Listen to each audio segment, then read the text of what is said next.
Vice President with Acre and Company Commercial Real Estate, based here in Atlanta. We are the exclusive broker representing the City of College Park for the soon-to-be widely recognized and iconic 6 West development.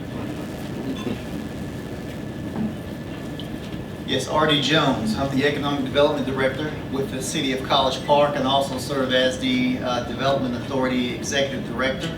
The City of College Park is playing the part as the master developer for the 6 West development. So I'm Bill D. St. Alban. I'm the CEO of Sizemore Group. We're an architecture and town planning firm. We were fortunate to do the town plan for the project we're about to show. Jesse Frazier, partner at BDR Partners. We are the program management company that is working with all of these guys, trying to make this thing happen. And everybody, if you feel really compelled to ask a question, raise your hand. We can take a couple during the presentation, but we're going to hold most of them until the end. We only anticipate this to be 30-minute presentations so that we can do some post-networking and a Q&A and make this interactive. First slide. I'm going to stand off over here to the side. The 6 West development. Again, my name is R.D. Jones and I'm with the City of College Park. The 6 West development, next slide. The 6 West development is a 320-acre mixed-use development in the City of College Park. Of course, you know that College Park is the home to Hartsfield-Jackson Atlanta International Airport.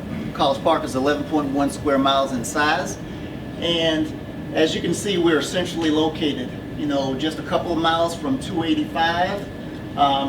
85 cuts straight through the City of College Park, and we're probably 11 minutes from downtown Atlanta. Next slide.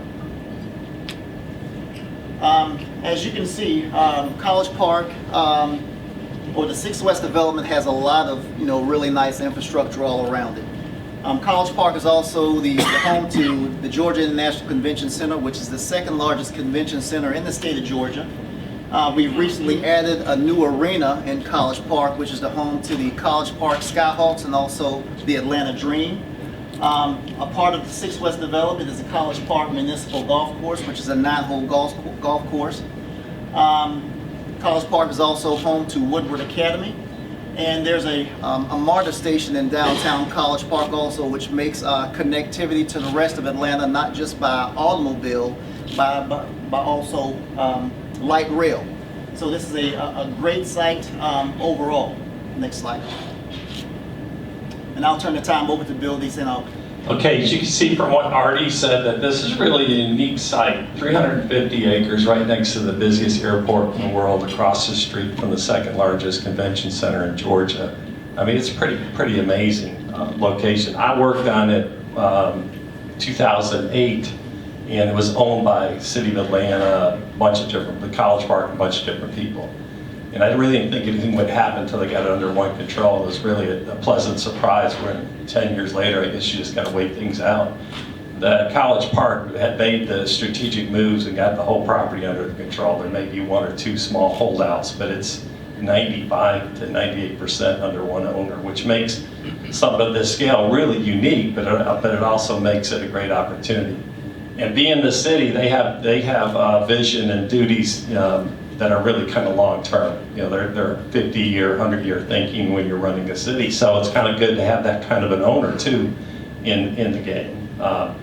And so we in working with everybody, what we kept hearing is that this is a global destination rooted in diversity, equity, and inclusion, easily accessible to all, from local residents to world-class travelers, a showcase for smart cities and eco-friendly design. So the overall plan, like I said, is 320 acres. It's like how do you eat an elephant? So we eventually broke it down into districts. We did market analysis, what's realistic. We did community input. We did a lot of analysis of the topography. We did analysis of the infrastructure. And we came up with this plan in collaboration with experts we were working with. And there's an incremental district I'll talk about in a minute. There's a retail district. there's an office district, and then there's kind of a Camp Creek district. And when I say office in today's world, that's still mixed use, so it's kind of predominantly office, but in order to maximize your parking, create the kind of environments you want for walkability and smart cities, these are all mixed use components, but they're dominated. Retail works better when it can feed off the store next door. So it has and the thing that I liked about College Park since 2008 is it has an existing grid. It's a 400-foot grid that was going through this site. It used to be a residential neighborhood. It's connected to MARTA. It has a historic downtown Main Street 2 blocks away.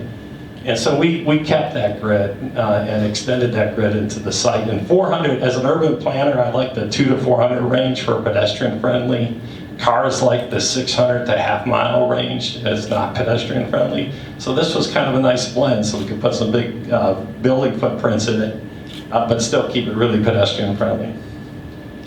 So I'm going to walk you through the different districts. And all those little dots you see there are activity that Steve Langsford's going to talk about later. I mean, activity in terms of investments going on and projects happening. Next. So another interesting component, well, it has, speaking of the good infrastructure down there, it has Woodward Academy, probably one of the top preparatory schools in the country. And we've done a lot of work down in the Aerotropolis area. And Dr. Scully, I think it is, from Woodward Academy, the president's been at all the meetings, great guy. So I went up to him, I said, what could Woodward Academy use? You know, a typical architect looking for an architectural commission. He said, we need a cross-country trail. And I said, okay, let's work it out. My son ran cross-country at Walton. So we started looking at how can we do a trail that would connect the whole development. There's Camp Creek Parkway, so Camp Creek's along one side, so it's a good place for a trail. And then we worked our way around and made a loop out of it. But it's interesting, there's a BMX crowd down there, so they got interested. There's a similarity. And then, of course, people like me like to ride bikes. So it's actually a very complicated trail because you're trying to accommodate all these different types of users. But everybody latched onto it. People staying overnight at the hotels or going to the convention center could do a loop. It ties the whole thing together nicely. And so it's been a real plus and seen a lot of support. Next. This is my favorite district, and it didn't come out of the market study, but I'm glad the market is supporting it. And this was envisioned, you know, before you know, the social awakening that we had last. But the two mayors, so we bridged two different mayors during this project, but all of them wanted their citizens to be able to participate and be part of this. And you know, this was a big area where people were moved out. One of my good friends, Michael Hightower, actually grew up here, and he was moved out, right? And so he's part of the story I'm going to tell you. And these families still get together. They have picnics in the ruins, you know. So it's an interesting story from that perspective. But I thought the thing I've been involved with CNU and incremental development is there a way, when we work in a lot of areas where there's fear of gentrification, how can the local residents benefit? And one of the ways they can benefit is by becoming small developers, by owning a piece of it, and by getting some of that equity. And we did this a long time ago. We did downtown Smyrna. There's a piece of property that was left over from our town plan, and a developer came in, and he didn't have to pay for the land. He was local. He's now actually a very big developer, but back then he was just getting started. And he didn't have to pay for the land until the units sold. So there's a way for the College Park to partner. And we took 12 city blocks, about 30 acres, and called that the incremental district. That's not for the big players. We've had big players want to buy the whole thing. That's for the small local ownership. And the pleasant surprise is that's had a lot of activity. You also have a lot of successful citizens that grew up in College Park that come back to participate in that. People in sports and people in music industry who grew up in College Park are now coming back and investing in this area. We took each district we did an overall master plan, and then we did a series of district plans, and the bridge between those two assignments was a new mayor too. And the new mayor wanted a lot of community input, so it was great. The timing of the new mayor coming in and the timing of the district plans was perfect. But also we had COVID, right? So we got to get a lot of community input. A gathering like this, which is probably the first I've had in a year, was hard to do. And we're used to getting 100, 200 people at our community planning work sessions. But we quickly went virtual. College Park, we added some extra experts to the team, and it was awesome. I mean, when you have a crowd like this, and you're trying to get community input, there's a bunch of little conversations going on. When you're on a Zoom call, I mean, they're all in the chat box and we're reading every one of them, so it's like we're one big room. And it was positive. I mean, a lot of times when you ask questions, it's just the negative people that raise their hands sometimes. It was like a real positive vibe developed almost immediately about this project. They were very appreciative, but they guided the project for us. It wasn't just us telling them, we were listening. And in each area, we showed them visuals of what they would like to see in that area. This is for the incremental district. It's close to historic downtown.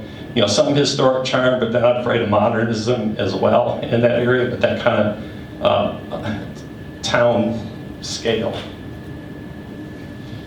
The next district is the retail district. This is an interesting district because of everything that's happened in the retail world, and a lot of people question whether it would be supported. Our market study said this site could support 250,000 square feet. I say our market study, we use Noel Consulting. 250,000 square feet of premium outlet. People have to drive about 45 minutes to premium outlet. Also, the whole time we were doing this, people brought to us models around the world. This is the busiest airport in the world, so what are the other busy airports doing around the airport? And that's something you see, kind of an upsided premium outlet where people can shop. And so that's in the district, but most premium outlets are out where the land is really cheap and a lot of surface parking, they're not pedestrian friendly.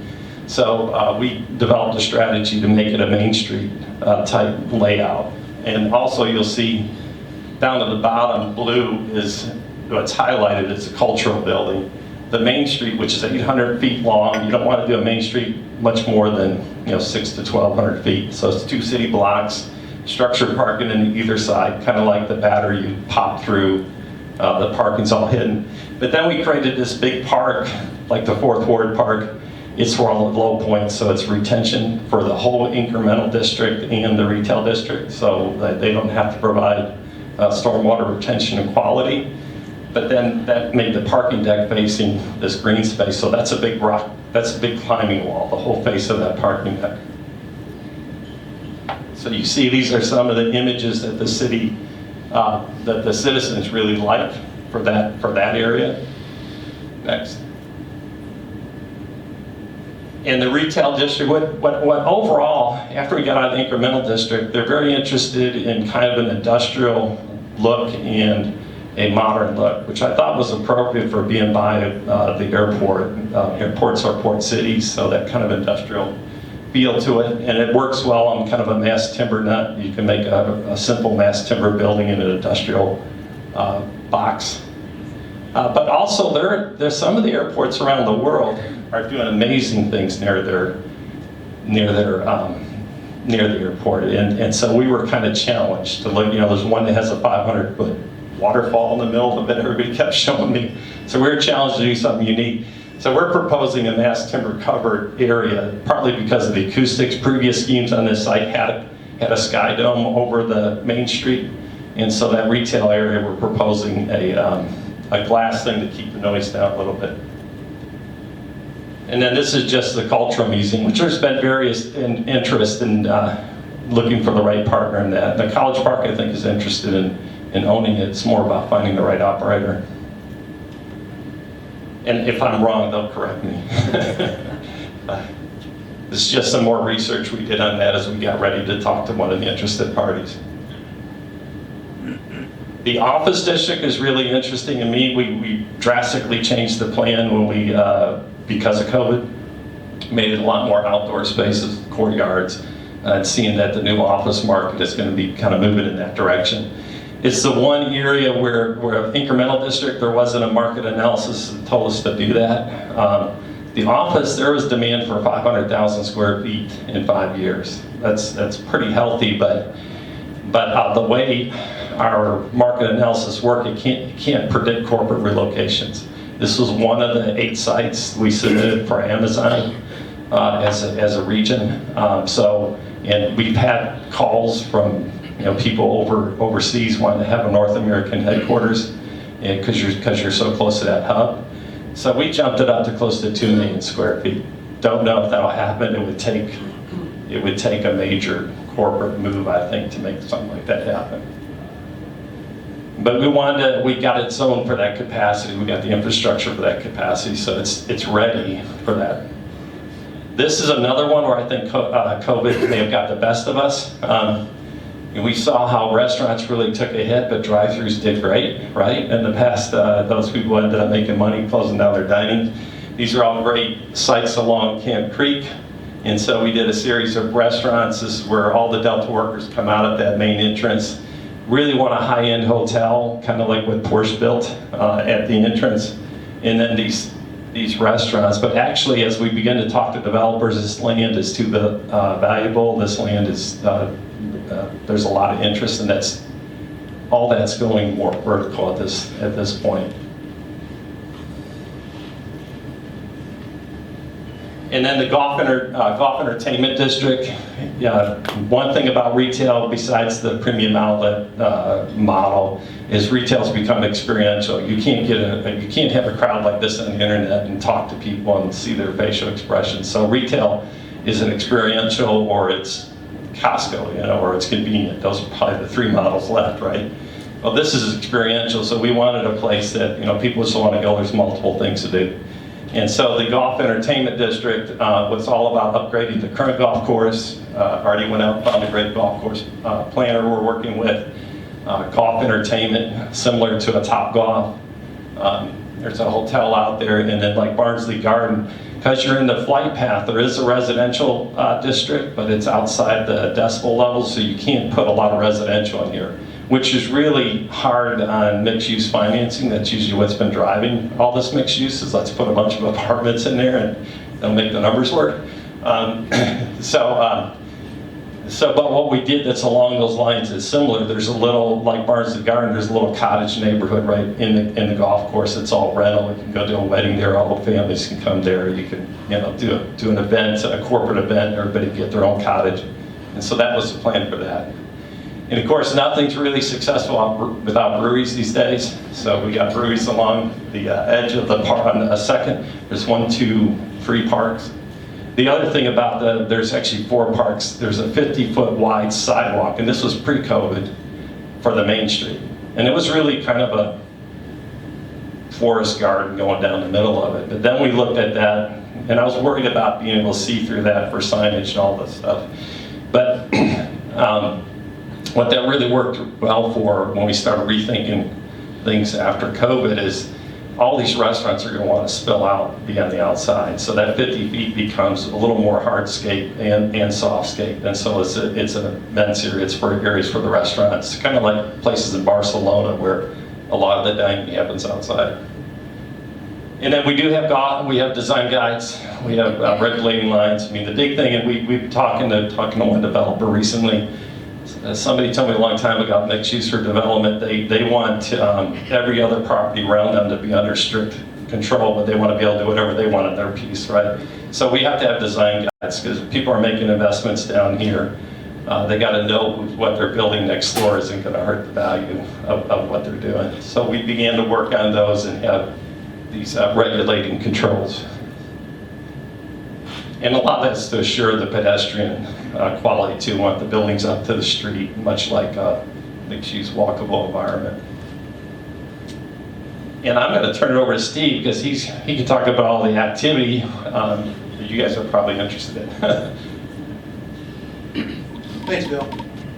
Yeah, so Bill gave a great detailed assessment of the project. I'm going to give kind of a nice summary to basically explain kind of the activity that's going to be mixed residential that includes single-family homes, townhomes, multifamily, and executive housing right off the golf course.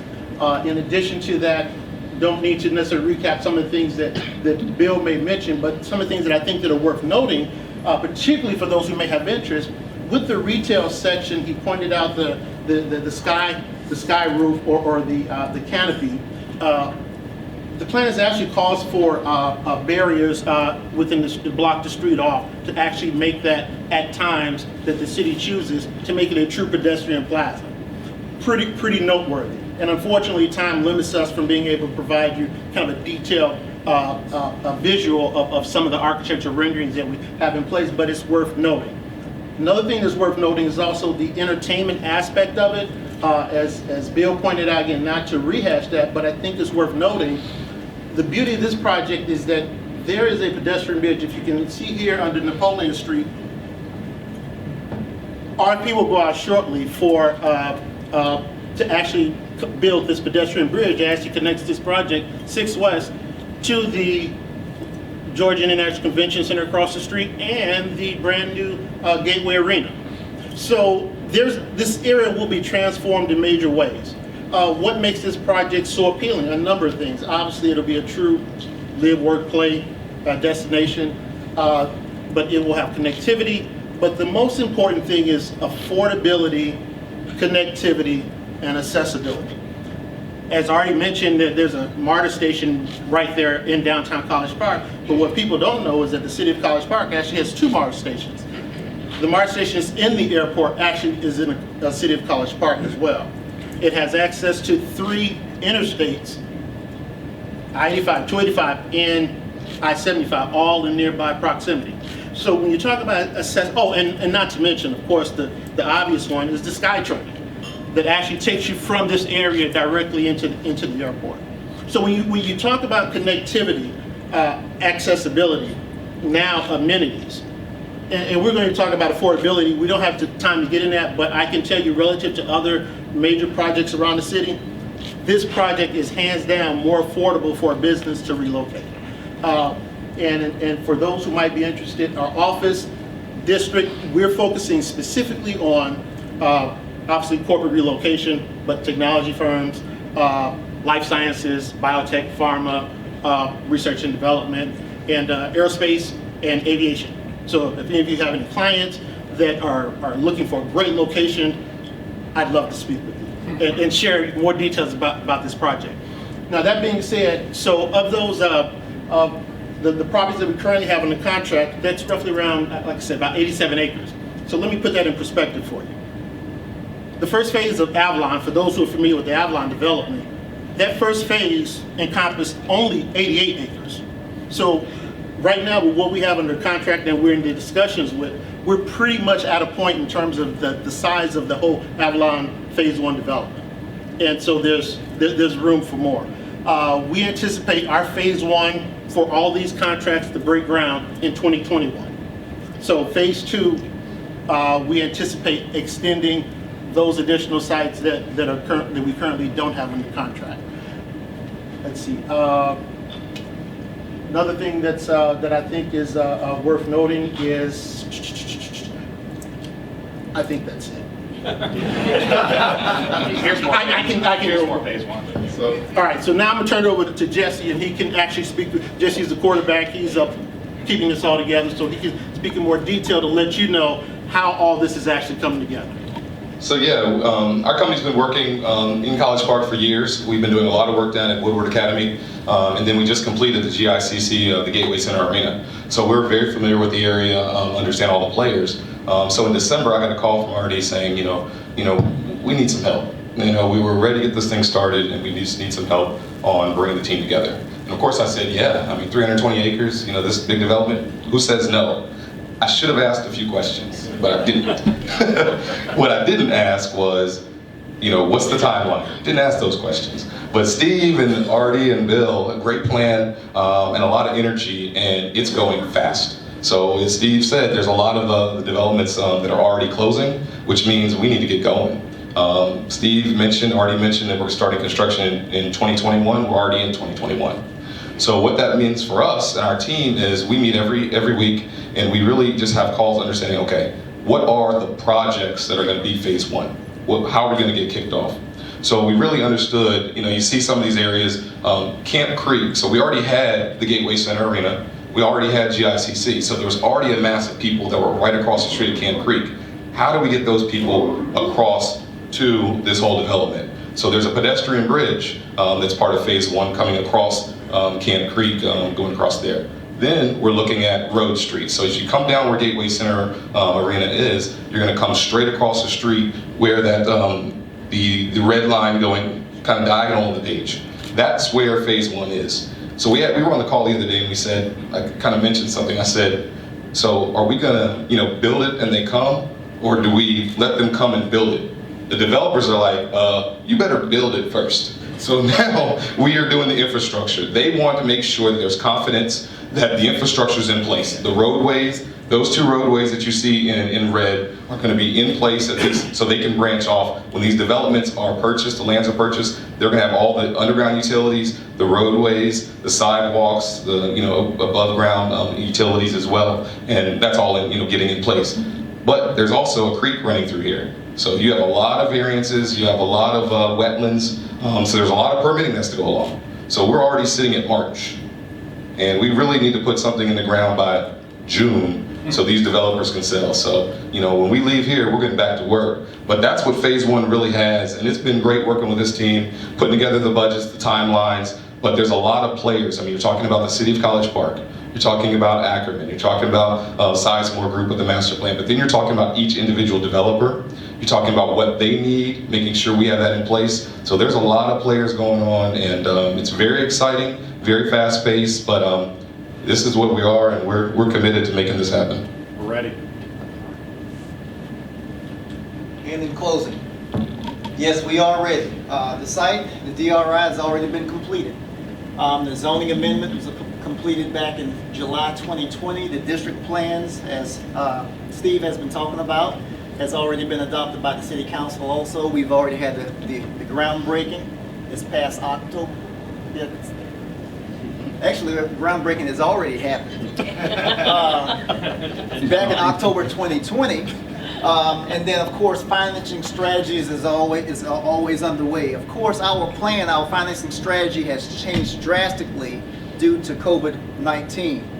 But our financial advisor has told us as quickly as the economy went away and travel went away, that he believes that the economy is going to come back just as fast with the vaccinations and with people getting back out and really wanting to get moving. Next slide. This particular site is located in the federal opportunity zone. There's approximately 75% of it is in the federal opportunity zone, so that's great for investors. It's also in the state opportunity zone, which is excellent for end users. It really hits their bottom line. There's a $4,000 per job tax credit for any end users that want to locate within this particular development. Back in 2016, I actually developed tax allocation district number 1 in the city of College Park, which includes this site also. When I first looked at the site, all I could see is there's probably $30–40 million of infrastructure that has to go into this particular site. How can I come up with the money, yet at the same time not hit the general fund balance? And the tax allocation district was the way to go. So we are utilizing Fulton County school system tax increment as well as Fulton County and the city's tax increment. We also have the ability, since I'm over the development authority, to provide tax abatement and pilot type deals within this particular development area.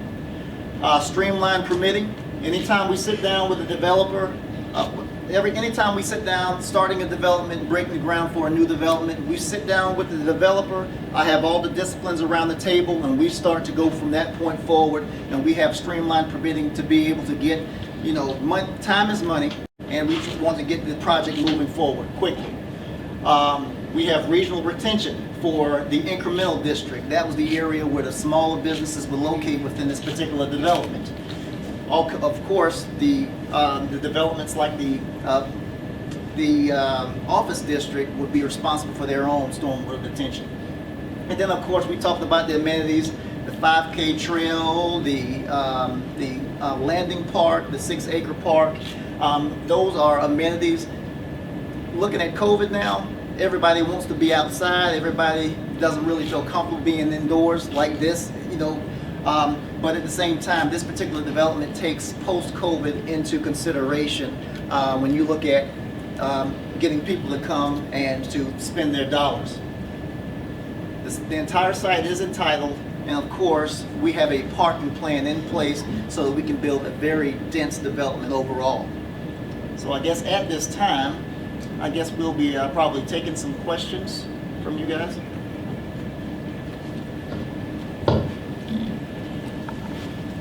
Is in place. The SkyTrain station, of course, it starts at Hartsfield-Jackson, Atlanta International Airport. It loops past the Gateway Center, which is the Georgia International Convention Center, and then it finally ends up at the car rental facility. We're looking at in the future to provide some type of connectivity from the Georgia International Convention Center to 6 West, also a similar type system. Because the SkyTrain station is an FAA type product, they will not allow us to connect to it, but there's creative ways where we can develop something. More than likely, a SkyTrain connection would not be developed until we had a major corporate entity to locate within the 6 West development to develop those to justify, the cost. The second question, The residential development timeline. residential development. We're looking at them possibly closing. We have 2 residential developments that's under contract: a 56-acre development and a 4-acre development. The 4-acre development should be closing by June timeframe. The 56-acre should be closing around July. So they're going to close back to back. What's going to happen is that the residential that's on the golf course, the 4 acres, that's going to move a lot faster because it's a smaller development, but there's going to be a lot of mass grading that will be required for the 56-acre development. But you will see, there will be a lot of, I would say that early fall, you'll see a lot of construction work going on within both of those residential developments. Thank you. And with regards to your question about the e-sport, the answer is yes. And that was a point that I forgot to address, but I'm glad you mentioned it. But yeah, we're actually talking to a few firms right now that are interested in not just the e-sport arena, but the whole potential ecosystem, having access to the convention center across the street with the e-sport arena, and then also potentially headquarter site in the office district. So it just makes for a very nice, easy campus, if you will. So the short answer is yes. That's the goal. That's the objective. On the train, that's a good first question. I hear that all the time. Will the SkyTrain go to this site? And it's something that, because of FAA had said it couldn't be done, and I said, well, that's what we're going to do then. So, but the way to do it after really kind of analyzing, if you've ever been to Vegas and they have the monorails that connect all the casinos, some of them switch. You get off and you switch. So the first stop of the SkyTrain, you just be able to get off and then get on this one, walk across 10 feet, and you would one that would be owned by College Park or somebody else that gets you to the site. It can be done. It's not cheap. It is rubber tarred though, which is kind of cool. It could come across and then go drive down the street, which is kind of interesting. Dave Meyer. Yeah, I think, Bill, you mentioned something about the stormwater being picked up in the retail section. I'm working with a number of clients in the entertainment and the hotel districts, and they're interested in understanding if they have to retain their own water, or is the city picking up the water in the entertainment and in the entertainment district. And the That's a hotel great district. question, and I could tell you from my experience in doing it all the way back to Smyrna in '93, we built regional retention, which allowed everything else to happen. And I still do that. We just finished a project in Milton that's critical to getting it going. And cities have gotten more sophisticated. They need some money out of the developers, but when they all pull together, it's a lot more economical, especially than building their own underground. And it's a matter of the topography. I would have to double check that. I'm 100% sure the incremental district drains to that, but that thing is right in the center of the entertainment district. But the main street is a ridge, I think. So I just have to check the topography again. I'm sure it would pick up some of the retail district. I don't know if it would pick up the whole thing. It's a good question. The stormwater for the golf course, I guess I'm wondering if that was going to be improved at all, and that would pick up part of the entertainment district. That's probably too far away. It might pick the golf entertainment, but it's a site this big, you have multiple tributary areas. We did, and that was all part of our analysis. It's all in the document where those are. But what we heard from our civil engineer and others, is that the beyond the incremental district, where you're really held up when you're trying to do small infill by parking requirements, which there really are none here. Your parking, you could do zero. The market might not let you do that, but so it's an interesting situation that allows really good urban development to happen, and parking and water retention are a big part of that. But in the bigger developments, you may know more now because he's working more detail with the civil engineer and getting the numbers together. We are looking at some of retention and detention inside some of the parking decks below ground. So that's really going to help with some of those districts as well. You guys didn't mention about MARTA and how close you are and what a great traffic driver that is. Is there conversations that you're working with them in regards to maybe some overflow parking there? As you were mentioning, it's not, heavily parked. Well, as mentioned, there are actually two MARTA stations actually in College Park. The good news is that one of them is actually on Main Street, and there's actually a designed walkway actually from the convention center and the arena over the pedestrian bridge past the landing, which is the multi-purpose park that actually takes you to the MARTA station. And one thing that was omitted that's worth noting is that the plans for this project also calls for an autonomous shuttle that actually loops around from the retail to MARTA, back around through the Gateway Center, back into 6 West on a continuous 24/7 loop. So yeah, there will be certainly access to MARTA in a couple of days. But to carry your conversation about parking, what we don't want is a sea of parking sitting empty. So we're looking at areas of shielding the parking by the buildings in the incremental district, but also if we're going to have a parking deck in certain areas, let's use it for different events. So if it's for the daytime for the office building, what can it be used for nighttime? So we're looking at different ways of ownership of that parking, location of that parking, and type of parking. Anybody else? Yes, I have a quick question. Good. So you talked about the life sciences and lab, biotech. What about just the normal kind of healthcare medical office? Where does that play in this piece, if at all? Yeah, I apologize if I omitted that, but no, that's actually one of the target industries that we're Is that looking the at office for office. That's Got it, absolutely okay. correct. Right. What's the educational opportunities for the families moving to this community look like? Yes, earlier we did mention that, this is the home of Woodward Academy, the largest, I guess, non-residential private school in the United States, which is, provides an excellent education. Also, something we didn't point out is that College Park Elementary School is right beside the 6 West development. It's right above the incremental development area. So there is an elementary school there. Unfortunately, the middle schools, there's 2 middle schools that actually serve the city of College Park, but both of those middle schools are outside of the city limits of College Park. So there are and then there's 2 high schools that also serves College Park. There's Banneker High School, and then there's also Tri-Cities in East Point. Anybody else? Meyer? Yeah, with the post-COVID, there seems to be interest in the hospitality sector to lean more towards extended stay.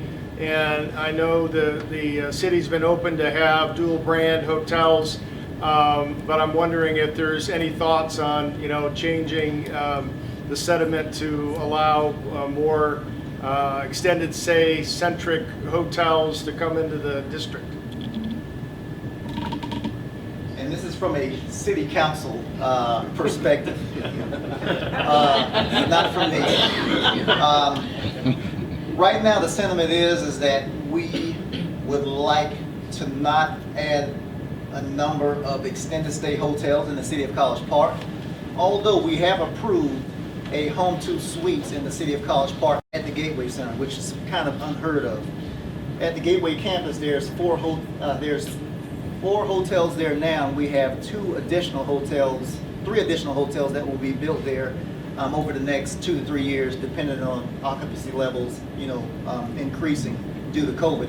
But within the 6 West development, that has not been a conversation that we would have an extended stay in the 6 West development, but we will, City of College Park is kind of softening their, the way they look at extended stay hotels, and they are allowing extended stay hotels to be developed in the City of College Park, but not necessarily in the 6 West development at this time. So I think that's good, guys. This is all about helping College Park, and reach out to Steve if there's any inquiries on folks that you know. I mean, this is a very influential circle. You have to know somebody. Let's make it a very deliberate effort to bring your clients and developers, anybody that would be interested in what you learned today. We'll be shooting out virtual video, so you can share with developers that you know. Let's really get this out there, make it go viral. Like you said, it just kind of came on board. It was more word of mouth, but let's help them out. Let's see College Park and our communities grow. So thank you all for coming, and I'm going to plug myself in because I can. I never mentioned, I also, not just the events guy, I also build things, public and private natured, all types of multidisciplinary from K through 12 to anything really except hotels is what Cooper and Company General Contractor builds. So happy to price, budget, whatever y'all need, consult, and of course, anybody that you need to know, I can refer you to them if I'm not the right fit. So thank y'all for coming again. Let's do some networking. We got the place till, 30 more minutes or so. So enjoy.